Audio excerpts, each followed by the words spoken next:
스바냐 3장 17절입니다. 너의 하나님 여호와가 너의 가운데에 계시니 그는 구원을 베푸실 전능자이시라. 그가 너로 말미암아 기쁨을 이기지 못하시며 너를 잠잠히 사랑하시며 너로 말미암아 즐거이 부르며 기뻐하시리라 하리라. 아멘. 스바냐서를 보고 있습니다. 우리가 이 스바냐는 스가랴하고 좀 헷갈리죠. 가나다라로 보면 이제 스가랴가 먼저 나와야 될 것 같은데 스바냐가 먼저 나와 있는, 그리고 스바냐가 3장밖에는 되지 않는 좀 짧은 그런 선지서입니다. 요 스바냐, 스가랴 항상 이렇게 왔다 갔다 좀 헷갈리는 부분이 있는데 오늘은 이 스바냐를 보도록 합니다. 여러분, 이 스바냐는 요시야 왕 때에 그렇게 활동했던 선지자라고 그렇게 성경을 기록하고 있습니다. 보통 선지자가 등장할 때에 어느 왕 때에 뭐 하나님이 주신 묵시다라고 하면서 그 왕의 이름을 또는 그 시대를 이렇게 표현하기도 하고, 또는 자기가 누구의 아들이다 뭐 이 정도로 이렇게 표시할 때가 많이 있죠. 근데 오늘 본문에 보시면은 스바냐에 대해서 이제 4대의 흐름을 보여주고 있는 걸 볼 수가 있습니다. 1장 1절에 보시면은 아몬의 아들 유다 왕 요시아의 시대에 스바냐에게 임한 여호와의 말씀이라. 스바냐는 히스기야의 현손이요 아마리아의 증손이요 그다리아의 손자요 구시의 아들이었다라고 얘기를 하고 있죠. 지금 이제 이 사람은 왕족이라는 걸 알 수가 있죠. 그러니까 히스기야 그런 혈통이다라는 것을 알 수가 있고, 그렇게 할아버지, 아버지 이렇게 이제 쭉 내려오는 그런 어떤 흐름들을 기록을 해놓고 있습니다.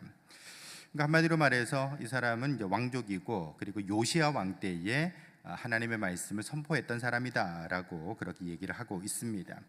여러분이 히스기야를 굳이 언급하는 이유가 뭘까? 히스기야를 굳이 언급하는 이유가 뭘까? 뭐 여러 가지 이유가 있을 텐데, 뭐 제가 몇 번 말씀드렸습니다만 남유다가 바벨론에 그렇게 잡혀가게 된, 또는 포로로 잡혀가게 되고 나라가 또 예루살렘이 유린당하게 된 그 이유가 어디 있느냐? 그 어찌 보면은 히스기야 왕 때문인 것이죠. 사실 뭐 저기 히스기야 왕은 남유다의 성군 중에 한 사람이라고 얘기하지 않습니까? 우리가 보통 성군이라면은 보통 뭐 믿음의 왕을 그렇게 부르는 것이죠. 그렇게 뭐 여호사밧이라든지 또는 히스기야라든지 요시야 뭐 이런 사람들을 보통 이렇게 남유다의 아주 믿음의 왕이다 그렇게 묘사를 합니다.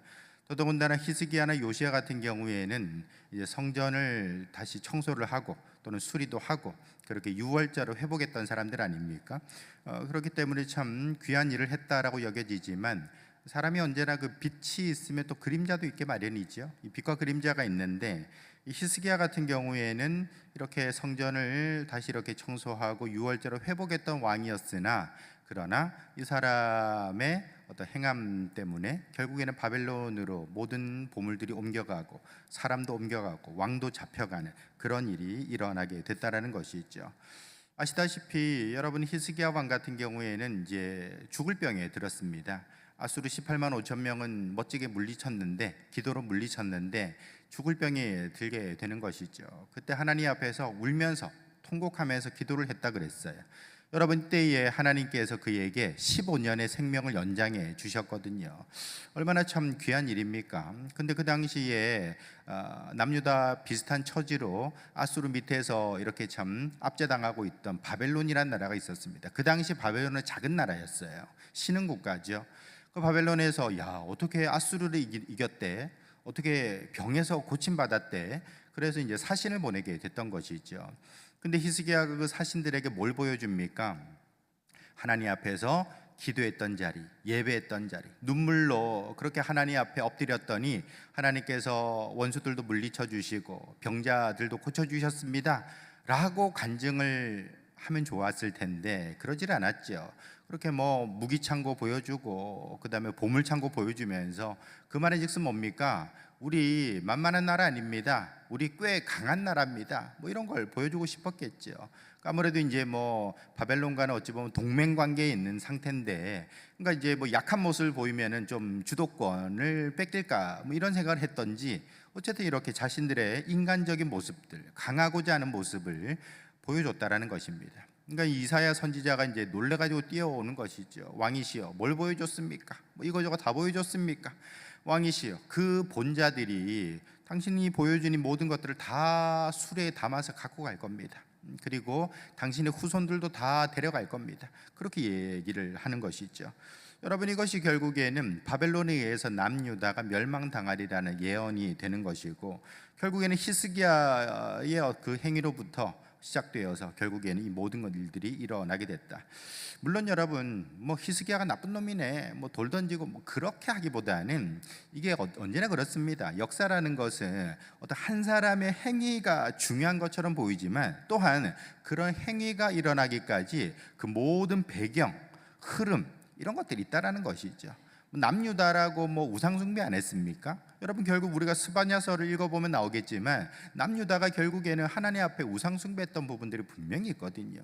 그런 흐름들 속에서 이게 나오는 것이고, 일종의 이 히스기야의 이 사건, 이 해프닝은 일종의 트리거라고 하죠. 이 방아쇠, 이런 역할을 했다라고 볼 수 있는 것이죠. 그러니까 모든 어떤 바벨론에 의한 멸망을 히스기야 저 사람 때문이야 라고 하는 것은 사실은 그렇게 바른 태도는 아니다. 모든 어떤 흐름들 속에 있는 것이고, 거기에서 나타난 하나의 어떤 사건일 뿐이다 라고 이해를 하시면 좋을 것 같습니다. 근데 여러분, 이 히스기야가 15년의 생명을 연장받잖아요. 그때 태어났던 아들이 누구냐? 바로 므낫세거든요. 므낫세는 굉장히 오랫동안 나라를 다스렸던 왕입니다. 더더군다나 므낫세는 남유다 역사에 있어서 전무후무한 악랄한 왕, 하나님 앞에서 우상 숭배하고 그렇게 좀 악독한 왕이었다라는 것이죠. 심지어는 이사야 선지자를 톱으로 켜서 죽인 사람이 바로 므낫세 왕 때다라고 이렇게 전승이 내려올 정도로 그렇게 이제 악독한 왕이다라는 것이죠. 근데 여러분, 므낫세의 아들은 아몬이거든요. 아몬은 별로 이렇게 오랫동안 왕도 하지를 못했습니다. 2년 왕하고 죽고 말았는데, 그 뒤에 이어서 왕이 된 사람이 누구냐? 바로 요시야 왕이라는 것이죠. 그가 바로 남유다의 이제 16대 왕으로서 서게 됐다라는 것입니다. 여러분, 이 아몬 왕 다음에 요시야가 이렇게 어찌 보면은 이제 그 남유다의 마지막 부흥기를 이끌게 되는 그런 어떤 모습이라는 것이죠. 어찌 보면은 글쎄요, 이제 멸망당하는 그 모든 길로 갈 때에 이 요시야 왕 때에 비로소 어떤 변화를 일으키고 어떤 각성하고 개혁하고 부흥하는 그런 어떤 운동이 일어났던 것을 볼 수 있습니다. 그 당시에 활동했던 선지자가 누구냐? 바로 스바냐라는 것이죠. 어찌 보면 이 스바냐서라는 것은 요시야 왕 때, 그러니까 다시 말해 종교 개혁을 하는 그 요시야 왕 때에 어떤 그 응원의 어떤 메시지 또는 격려의 메시지, 이런 것들을 담고 있다라는 겁니다. 그렇기 때문에 우리가 이 스바냐서를 읽을 때에 오늘날 우리에게 주시는 말씀이기도 하구나라는 것을 알 수 있어요. 여러분, 우리가 얼마나 참 어려운 상황 속에 살아갑니까? 어떤 사회적인 어떤 어려움도 있을 것이고, 또는 개인적인 또는 내적인 어려움도 있을 것입니다. 그런 어려움들 속에서 우리가 신앙생활 해나가는데, 하나님께서는 이 스바냐서를 통하여서 우리에게 어떤 응원의 메시지를 던져주고 계시다라는 것이죠. 여러분, 그러므로 저와 여러분들이 하나님 앞에서 이 스바냐서를 어떻게 바라보고 읽을 것인가 하는 것을 좀 응원의 메시지의 어떤 관점에서 바라본다면 좀 더 힘이 나겠다라는 생각을 해보게 됩니다. 여러분, 스바냐라는 이름은 어떤 뜻인고 하니 여호와께서 숨기신다라는 뜻을 가지고 있어요. 우리 스바냐 2장 3절에 보시면 여호와의 규례를 지키는 세상의 모든 겸손한 자들아, 앞에 수식어가 길죠. 여호와의 규례를 지키는 세상의 모든 겸손한 자들아, 너희는 여호와를 찾으며 공의와 겸손을 구하라. 너희가 혹시 여호와의 분노의 날에 숨김을 얻으리라.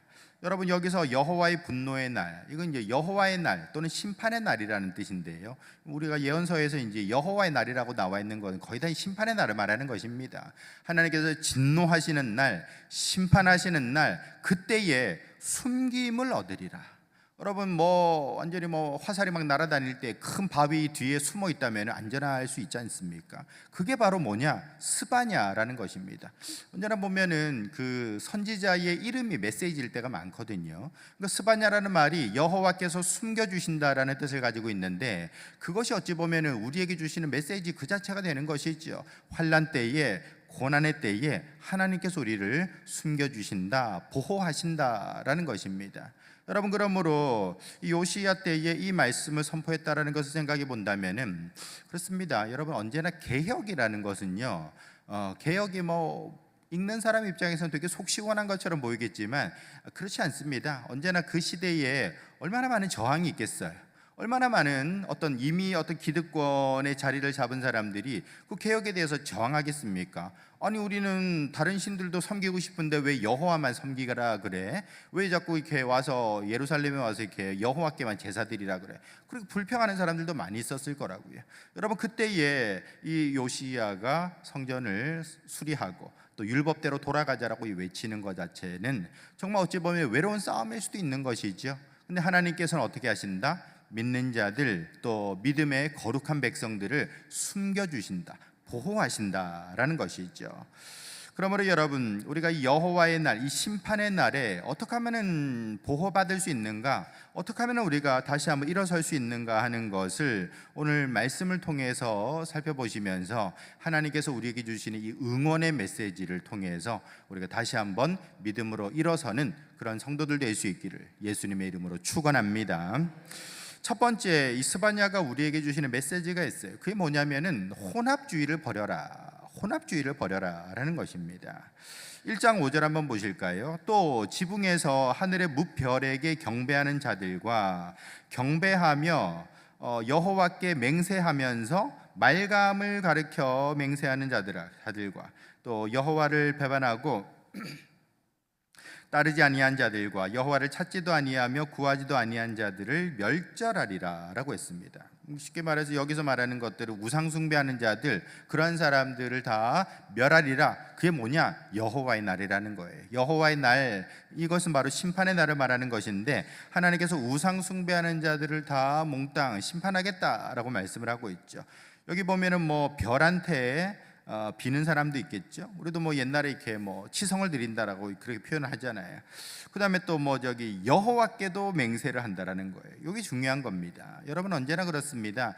북이스라엘, 남유다, 이미 북이스라엘은 망하고 없습니다만 북이스라엘이나 남유다나 여호와 신앙을 버린 적이 있는가? 없습니다. 그런 적은 없어요. 무슨 말인고 하니 여호와도 섬기고 다른 것도 같이 섬기는 거예요. 다른 것도 같이 섬기는 거예요. 그러니까 지금 언제나 그렇지 않습니까? 이 유대교의 핵심이 뭐냐? 유일신앙이라는 것이죠. 다른 나라에서 보기 드문 유일신앙이라는 것이 유대교의 되게 특징이거든요. 그런데 그 이스라엘 백성들이 하나님만 섬기는 것이 아니라 다른 신도 섬기는 거예요. 그래서 농사 지을 때는 그래도 저기 바알이 좀 낫지 않을까? 사업할 때는 그래도 좀 바알이 낫지 않을까? 내가 누구 결혼할 때는 그래도 좀 바알이 낫지 않을까?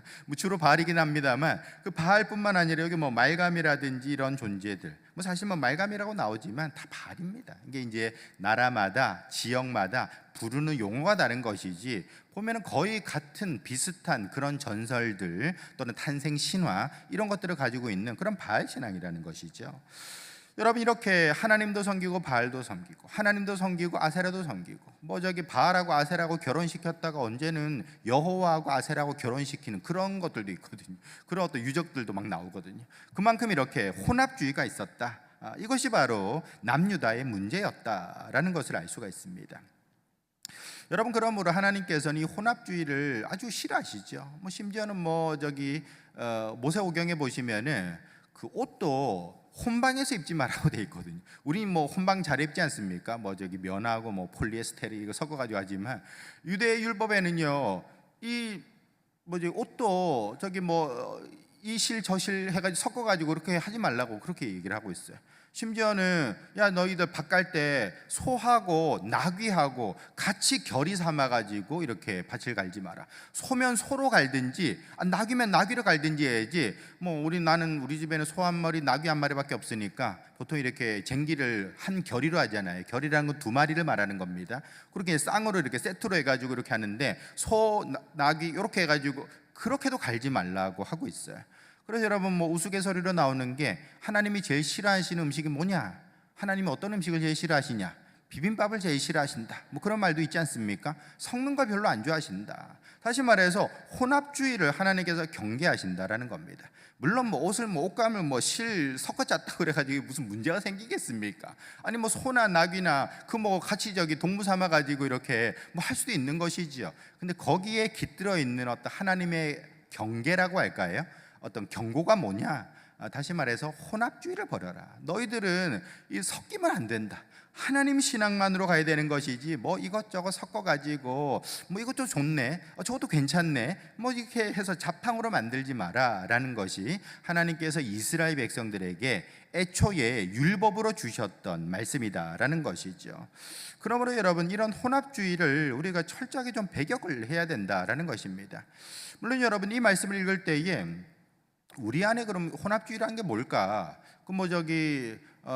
직분도 받고 점집에 가서 점도 치고 이런 게 이제 혼합주의일까? 그런 것도 혼합주의라고 할 수 있겠죠. 주일에는 교회 나왔다가 주중에 좀 찝찝하면 가서 좀 어디 가서 물어본다든지 이런 것들도 혼합주의가 될 수 있겠죠. 근데 여러분, 우리가 좀 더 우리 어떤 그 삶에 좀 와닿는 혼합주의가 뭘까? 가만히 생각해 보면은 뭐가 있을까? 제가 볼 때는요, 믿음과 의심인 것 같습니다. 믿음과 의심, 그죠? 한쪽 마음에는 믿음이 있어요. 또 한쪽 마음에는 의심이 있는 거예요. 아니 하나님을 믿는다고 하면서 괜히 내 마음이 자꾸 불안한 거, 그것도 혼합주의 아닙니까? 아니 하나님을 믿으면은 온전히 믿고 나가야 되는 것이지, 마음 한켠에 왠지 불안한 마음이 생긴다, 그거 자체가 어찌 보면은 혼합주의의 어떤 모습이다라는 것이죠. 여러분, 밭에 나가서 씨를 뿌리는 농부가 걱정하면서 씨 뿌립니까? 이 씨를 뿌리는 땅이 과연 올해는 꽃을 피워줄까? 열매를 맺어줄까? 그런 생각을 하면서 뿌리나요? 그러지 않지요. 전적인 믿음이 있는 겁니다. 아마 자기가 믿는다는 것 자체도 의심하지 않으니까 의식하지 못한 채 그렇게 씨를 뿌릴걸요. 왜냐? 믿음이 확고하니까요. 아니 씨 뿌리면 당연히 싹이 나는 거지, 이 사람 지금 무슨 말 하는 거야? 아마 더 한 소리 들을 것 같아요. 그만큼 이렇게 농부가 땅에 대한 믿음이라는 것은 확고하다라는 것이죠. 마찬가지입니다. 우리가 하나님 앞에서 예배하고 기도하고 하나님께 구하며 나갈 때에 우리는 믿음을 가지고 나가야 되는데 마음 한편에 의심이 있는 거예요. 안 되면 어떡하지? 이런 생각을 한다면은 사실은 그게 혼합주의다라는 것입니다. 여러분, 저와 여러분들은 자꾸 섞어가지고 믿음 51%, 아니면 의심 49%, 어떤 때는 의심이 51% 또는 믿음이 49% 왔다 갔다 물결치는 사람들 되지 마시고 오직 하나님을 믿고 나가는 성도들 될 수 있기를 예수님의 이름으로 축원합니다. 야고보서 3장 10절에 보시면은 한 입에서 찬송과 저주가 나오는도다. 내 형제들아, 이것이 마땅하지 아니하니라. 샘이 한 구멍에서 어찌 단물과 쓴물 내겠느냐라고 얘기를 하고 있죠. 그죠? 우리가 우물을 퍼는데 아주 맑은 생수가 나오는 때가 있고, 어떤 데 우물을 길어 올리면은 구정물이 나오고 그러지는 않죠. 언제나 그 샘이 오염되지 않는 다음에야 언제나 그 샘에서 맑은 물이 나오든지 아니면 오염된 물이 계속 나오든지 그러겠죠. 여러분, 마찬가지로 우리가 한 입으로 찬송하면서 저주를 할 수 없다라는 것이죠. 우리가 이제 이 말의 어떤 얘기를 하는 것이지만 여기서 말하는 게 결국 뭡니까? 결국에는 우리가 어떤 말도 혼합되면 안 된다, 생각도 혼합되면 안 된다, 너의 믿음도 혼합되면 안 된다, 그 말을 하고 있는 거예요. 그래서 여러분, 우리가 언제나 아침마다 이제 학원도 보내드리고 합니다만 그런 것들이 왜 그럽니까? 일종의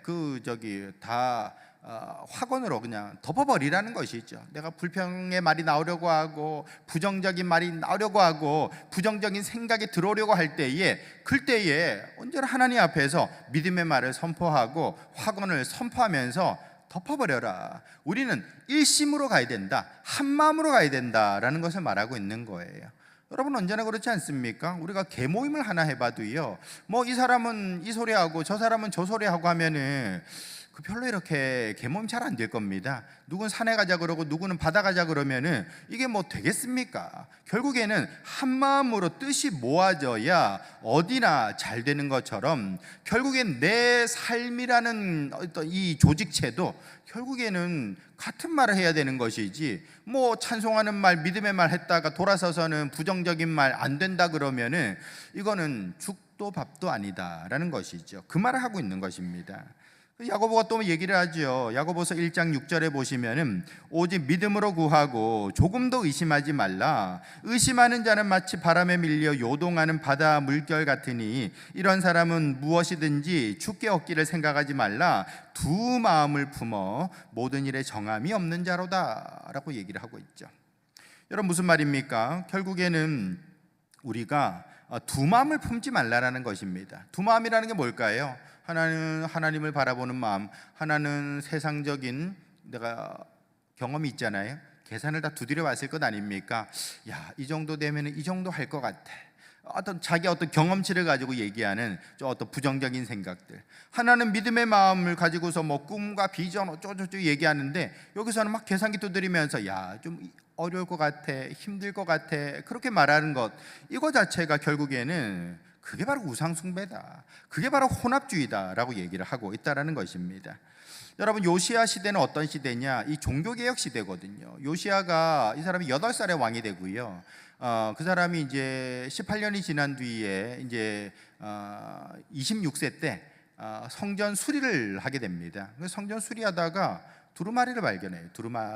두루마리를 쫙 펴서 서기관 사반에게 읽으라고 했죠. 힐기야 제사장이 찾아낸 것을 서기관 사반에게 읽으라고 그랬는데 읽어보니까 율법의 말씀이더라라는 것입니다. 그 율법이 뭐라고 되어 있느냐? 일종의 어떤 저주의 말씀이었던 것 같아요. 너희들이 이리 하면은 내가 너희를 다 그냥 이방에 던져버리겠다, 사로잡아 가게 하도록 하겠다, 뭐 이런 어떤 말씀들이 읽은 것 같아요. 그때 이제 요시야가 자기 옷을 찢게 됐죠.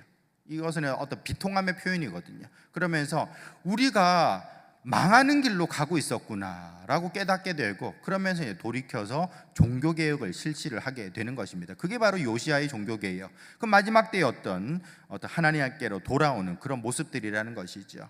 그때에 선포됐던 말씀이 무엇이냐? 그게 바로 스바냐라는 것입니다. 여기서 동일한 얘기를 하고 있는 거거든요. 혼합주의를 버리라라고 얘기를 하고 있는 것입니다.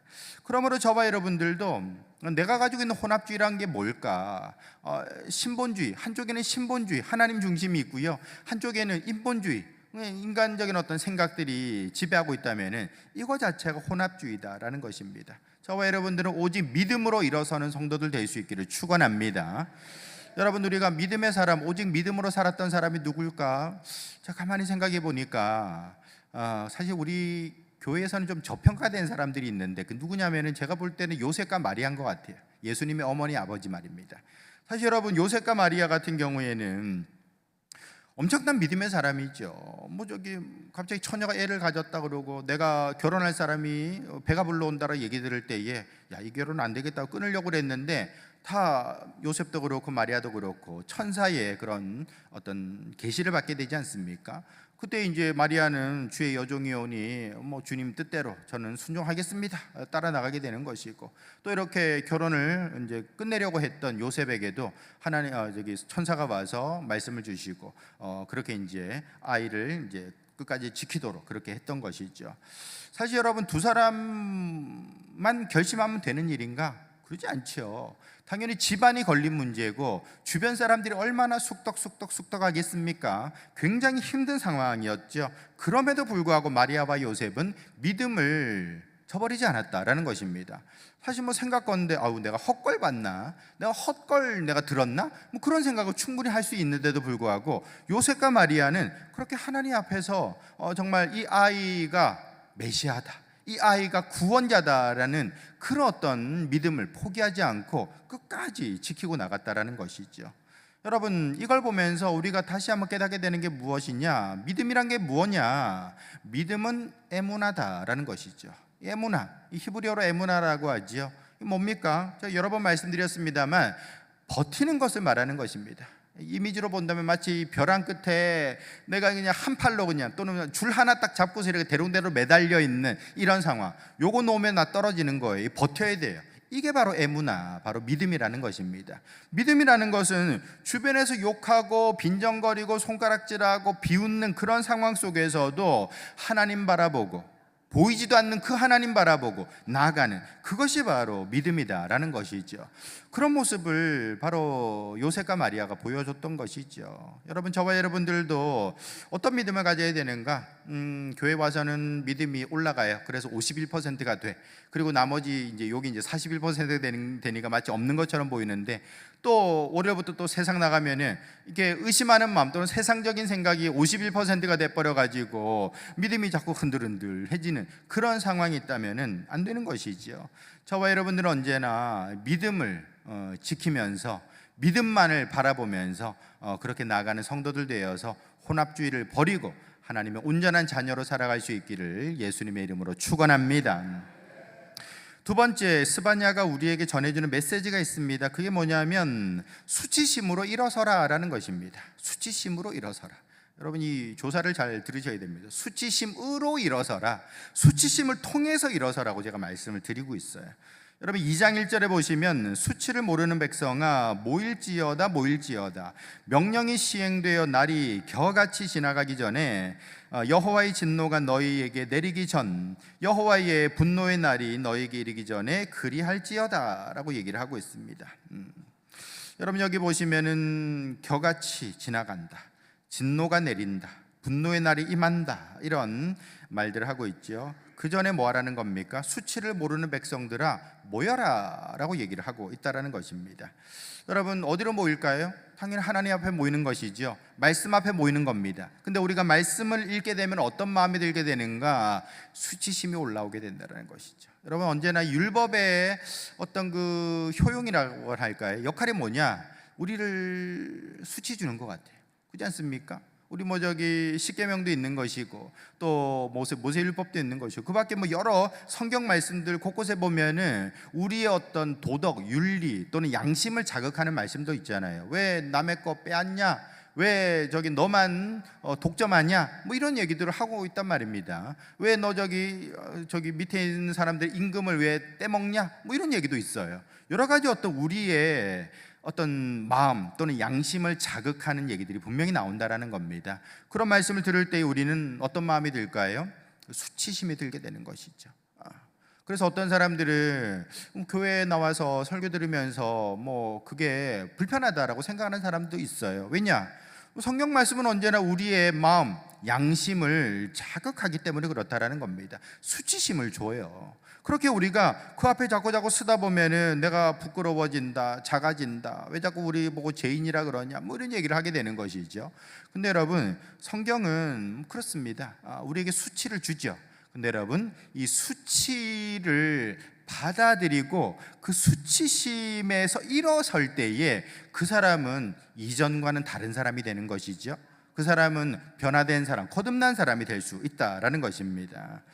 여러분, 그 수치심이 뭐냐라고 했을 때 뭐 그런 얘기를 하더라고요. 이 부각과 위치다라고 위축이다라고 얘기를 하더라고요. 부각과 위축. 무슨 말인고 하니, 내가 어떤 말씀 앞에 서든지 훌륭한 사람 앞에 서든지 아니면 나를 이렇게 야단치는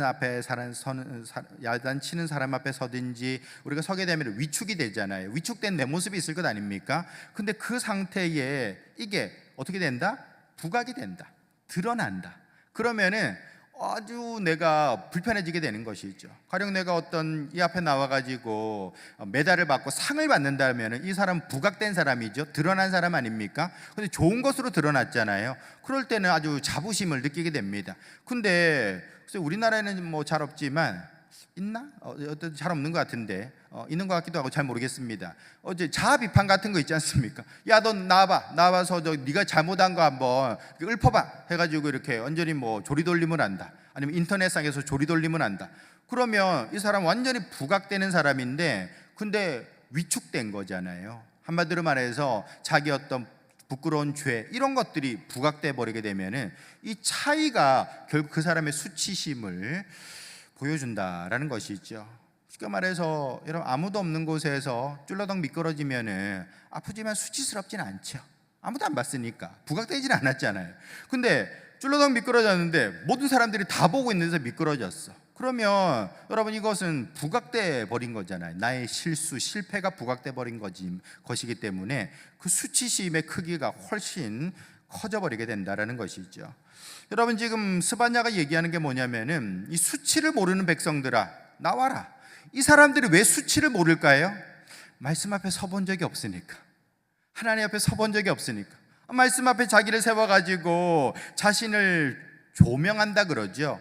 빛으로 쫙 한 비춰보는 겁니다. 우리가 엑스레이로 한번 쫙 비춰보면 여기에 뭐가 있네, 부러졌네 알 수 있는 것처럼, 내가 전에는 나를 몰랐는데 내가 나를 잘 모르잖아요. 말씀 앞에 비춰보니까 나는 이런 참 죄인이구나, 악한 자구나라는 걸 깨닫게 돼야 되잖아요. 근데 그게 싫잖아요. 또 다 알잖아요. 그러니까 말씀 앞에 안 나가버리는 겁니다. 슬금슬금 말씀에 빠져버리고 예배에 빠져버리고 그렇게 이제 살아가는 백성들, 그 사람들을 향해서 뭐라고 얘기합니까? 수치를 모르는 백성들아 빨리 하나님 앞에 나오라는 겁니다. 나와서 말씀 읽고 하나님 만나고 너희들이 얼마나 죄인이라는 것을 깨닫고 어떻게 하면 됩니까? 회개하고 돌이키면 된다라는 것이죠. 그게 사는 길이다, 그게 심판받기 전에 너희들이 해야 될 일이다 얘기를 하고 있다라는 것입니다. 그러므로 여러분, 언제나 그렇습니다. 우리의 어떤 그 가장 큰 숙제는 무엇인가, 또는 장애물은 무엇인가? 그건 여러분 환경도 아니고 어떤 뭐 다른 사람도 아니에요. 자기 자신 아닙니까? 자기 자신이 가장 큰 장애물일 수밖에 없는 것이지요. 내 안에 있는 아집, 독선, 또는 교만, 또는 어떤 나는 옳은 사람이야 라고 생각하는 그런 것들, 이런 것들이 결국에는 하나님 앞에 나가지 못하도록 만드는 것인데, 그걸 꺾어야 된다는 것입니다. 여러분, 하나님 앞에 나가는 걸 사실은 생각해 보면 아무도 방해하지 않습니다. 적어도 우리 대한민국에서는요. 여러분, 하나님 앞에 나가는 걸 방해하는 건 오직 자신 안에 있는 그 무엇이다라는 것이죠. 그러므로 자기를 꺾어야 된다라는 거예요. 자기가 가장 큰 장애물이 됐구나라는 걸 알아야 된다라는 것입니다. 여러분, 그 에베레스트 산을 정복했던 그 에드먼드 힐러리 경이라는 사람이 있지 않습니까? 힐러리 있죠. 경은 이제 존칭이고요. 그 힐러리가 뭐라고 그랬는가 하니, 정복하는 것은 산이 아니라 나 자신이다 그랬어요. 왜 산에 오르느냐? 나 자신을 정복하기 위해서 오른다라는 것 아니겠습니까? 그것처럼 우리가 하나님 앞에 나아갈 때의 가장 큰 걸림돌은 뭐냐? 나라는 어떤 자존심, 내가 가진 자존심, 교만함, 뭐 이런저런 핑계들, 이런 것들이 다 하나님 앞에 나아가지 못하도록 만든다라는 것입니다. 근데 하나님 앞에 나아가서 말씀을 읽고 그 말씀 앞에 서보고 그 말씀의 조명, 성령의 조명을 받아서 자신을 쫙 한번 훑어보게 된다면은 내가 얼마나 미약한 자인지를 깨닫게 되는 것이고, 여러분, 거기서 우리는 자신을 재발견하게 되는 것입니다. 그리고 자신의 어떤 부끄러움, 수치심을 그대로 받아 안게 되면 어떻게 되는가? 그 사람은 새로운 사람으로 변화받을 수가 있다라는 것이지요. 여러분, 아들러라는 사람이 있었거든요. 이 사람은 이제 프로이트라는 그 100년 전에 그 정신분석학자 제자입니다. 근데 이 사람은 어떤 그 특징이 있었는가 하니, 어릴 때 구루병이라고 하죠. 왜 구루병? 쉽게 말해서 곱추죠, 곱추. 뭐 비타민, 뭐 영양소가 좀 부족해가지고 어릴 때 나타나는 그 등이 굽은, 난장이처럼 이게 키도 잘 자라지 못하고 난장이처럼 등이 굽은 사람이라는 것입니다. 그래서 의사가 됐어요. 머리가 아주 똑똑해서 의사가 됐는데, 근데 이제 아무래도 자신의 신체가 어떤 이렇게 연약하다 보니까 어떤 정신분석 또는 마음에 대한 연구에 관심이 많았겠죠. 그래서 이제 프로이트 밑에 들어가서 연구를 했던 것인데, 뭐 좀 야단을 좀 많이 맞았어요. 좀, 그리고 이제 업신여김을 좀 많이 당했죠. 맨날 뭐 난쟁이라고 놀림 당하고, 아주 프로이트가 아들러를 좀 이렇게 좀 험하게 취급을 했다라는 그런 이야기들이 있죠. 근데도 불구하고 아들러는요, 그 모든 어떤 자신의 약점을 받아들이는 사람이었다라는 것입니다. 그리고서는 그 내면을 연구하면서 뭘 깨닫게 됐는가? 내 안에 있는 약점과 수치심을 내가 잘 받아들이면 그것이 나에게 오히려 힘이 되고 능력이 된다라고 그렇게 설파하고 다녔던 사람이라는 것이죠. 어떻게 해서 이런 것이 가능한가? 자기 수치심을 받아들였기 때문에 그렇다라는 것입니다. 내가 남들과 좀 다르네, 내가 좀 부족한 면이 있네, 그걸 받아들인 채로 그렇게 연구하고 그렇게 정말 공부하고 정말 학문을 닦을 때에 그 사람이 어찌 보면은 남들이 이루지 못한 어떤 학문의 경지 속에 올라갈 수 있었다라는 것이죠. 그러므로 저와 여러분들도 마찬가지입니다. 우리가 하나님 앞에서 부족함이 있지요. 연약함이 있습니다. 그럼 어떻게 되는가? 빨리 하나님 앞에 나가서 내가 얼마나 부족하고 연약한지를 깨닫고 고백할 수 있어야 된다는 것이죠. 그래야 그 사람에게 기회가 생기는 것이고 그 사람이 돌이키는 그런 은혜가 있게 된다는 겁니다. 2장 3절, 스바냐 2장 3절에 보시면 여호와의 규례를 지키는 세상의 모든 겸손한 자들아, 너희는 여호와를 찾으며 공의와 겸손을 구하라. 너희가 혹시 여호와의 분노의 날에 숨김을 얻으리라. 구원받는다라는 것이죠. 심판 때에 구원받는다라는 것인데 누가 구원받는가? 여호와의 규례를 지키며 세상의 모든 겸손한 자라 그랬습니다. 여기서 말하는 겸손한 자가 누구겠습니까? 말씀 앞에 나가서 자신을 비춰보고 하나님, 나는 죄인입니다, 나는 정말 부끄러운 인생입니다라고 고백할 수 있는 사람이 겸손한 사람인 것이죠. 내가 무슨 죄인이야? 뭐 이런 사람들은 사실은 겸손한 자가 아니지요. 내가 죄인이구나, 내가 부족해서 일어난 일이구나, 그렇게 고백할 수 있다면 그 사람은 말 그대로 어떤 일이 벌어집니까? 여호와의 분노의 날에 구원받는다라고 얘기를 하고 있습니다. 저와 여러분들도 하나님 앞에서 이 겸손함을 가짐으로 말미암아, 말씀 앞에 서는 용기를 가짐으로 말미암아 모든 수치와 부끄러움을 딛고 일어서는 성도들 될 수 있기를 예수님의 이름으로 축원합니다. 여러분, 우리가 말씀을 맺습니다. 우리가 이 스바냐를 통해서 깨닫게 되는 건 무엇인가? 결국에는 우리가 하나님 앞에서 새로운 존재가 될 수 있다는 것을 응원해주고 있는 말씀이라는 것이죠. 우리 참 이렇게 찬송으로도 나와 있는 건데요, 우리 스바냐 3장 17절이죠. 한번 읽어보시면, 너의 하나님 여호와가 너의 가운데 계시니 그는 구원을 베푸실 전능자이시라. 그가 너로 말미암아 기쁨을 이기지 못하시며 너를 잠잠히 사랑하시며 너로 말미암아 즐거이 부르며 기뻐하시리라 라고 했습니다. 보통 여러분, 이 기쁨을 이기지 못하는 경우는 언제죠? 언제입니까? 우리 아이들 키울 때 보면은 그 갓난쟁이가 정말 그 까르르 웃고 아주 재롱 썰 때에 그때 정말 기쁨을 이기지 못한다라고 우리 얘기하지 않습니까? 근데 하나님께서 이스라엘 백성, 예루살렘 교민들을 향하여서 그런 마음으로 바라보신다라는 것입니다. 여러분, 하나님은 한 번도 예루살렘을 버린 적이 없었던 거예요. 그게 놀라운 복음인 것이죠. 나중에 이제 예루살렘 문 닫게 되죠. 그때에도 하나님은 버린 적이 없다라는 것입니다. 매는 때리시지만 여러분, 우리도 자식들 때릴 때도 있겠죠. 징계할 때도 있겠죠. 그러나 버리진 않지 않습니까? 그처럼 하나님께서는 여전히 이 사랑의 눈빛길로 그렇게 예루살렘 그리고 남유다 거민들을 바라보고 계시다라는 것이죠. 뿐만 아니라 여러분 19절에 보시면은 그때 내가 너를 괴롭게 하는 자를 다 벌하고 저는 자를 구원하며 쫓겨난 자를 모으며 온 세상의 수욕을 받는 자에게 칭찬과 명성을 얻게 하겠다라고 얘기를 하고 있습니다. 무슨 말입니까? 여러분, 이렇게 너희들이 나라가 망하고 여러 가지 고난을 당하고 비참해지고 정말 이방이 그냥 짓밟고 지나가는 그런 상황이 있다 할지라도 내가 너희들을 다시금 일으켜서 칭찬과 명성을 얻게 하겠다라는 것이죠. 우리식으로 말하면은 이제 파리채로 때려놓고 거기다 이제 안티프라민 발라주겠다 이 말입니다. 한마디로 말해서 내가 너를 버린 적이 없어, 내가 너를 때릴지라도 늘 너는 내 아들이야, 딸이야 라고 얘기를 해주고 있다라는 것입니다.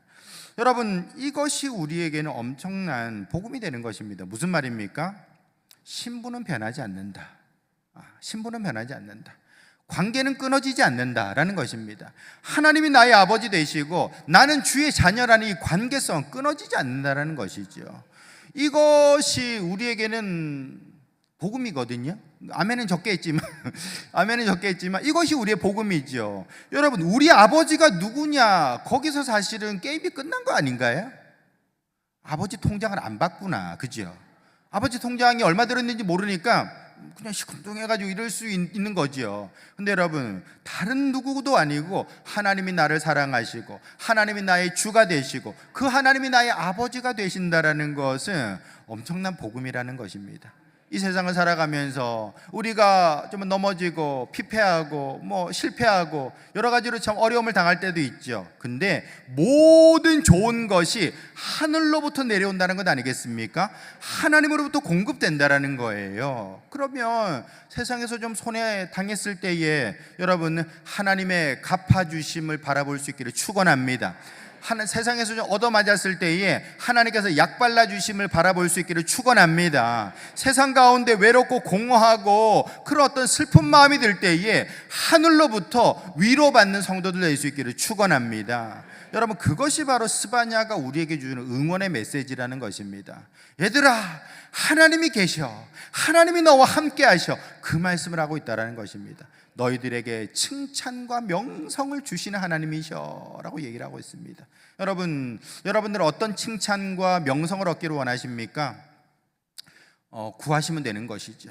여러분 어찌 보면 이제 세상 가운데 되게 이렇게 상처받고 이렇게 마음이 위축된 사람은 너는 뭘 받고 싶니? 다 필요 없어요 뭐 이러고 살아가거든요. 근데 그게 아니라 우리가 하나님 앞에서 마음이 열리게 되면 하나님 저는 이것도 먹어보고 싶어요, 저기도 가보고 싶어요, 나 이것도 한번 해보고 싶어요 라고 구하게 되는 것 아니겠습니까? 왜냐? 하나님이 불가능이 없는 분이니까요. 다 가능한 분이고 부자니까, 통장에 많이 들어있는 분이니까요. 그 하나님 앞에 내가 원하는 것들을 얼마든지 구해서 누리게 된다는 것입니다. 여러분 이렇게 저와 여러분들은 하나님과 특별한 관계 속에 있다는 사실을 기억하시면서 하나님 안에서 믿음으로 칭찬과 명성을 구하며 나아가는 성도들 될 수 있기를 예수님의 이름으로 축원합니다.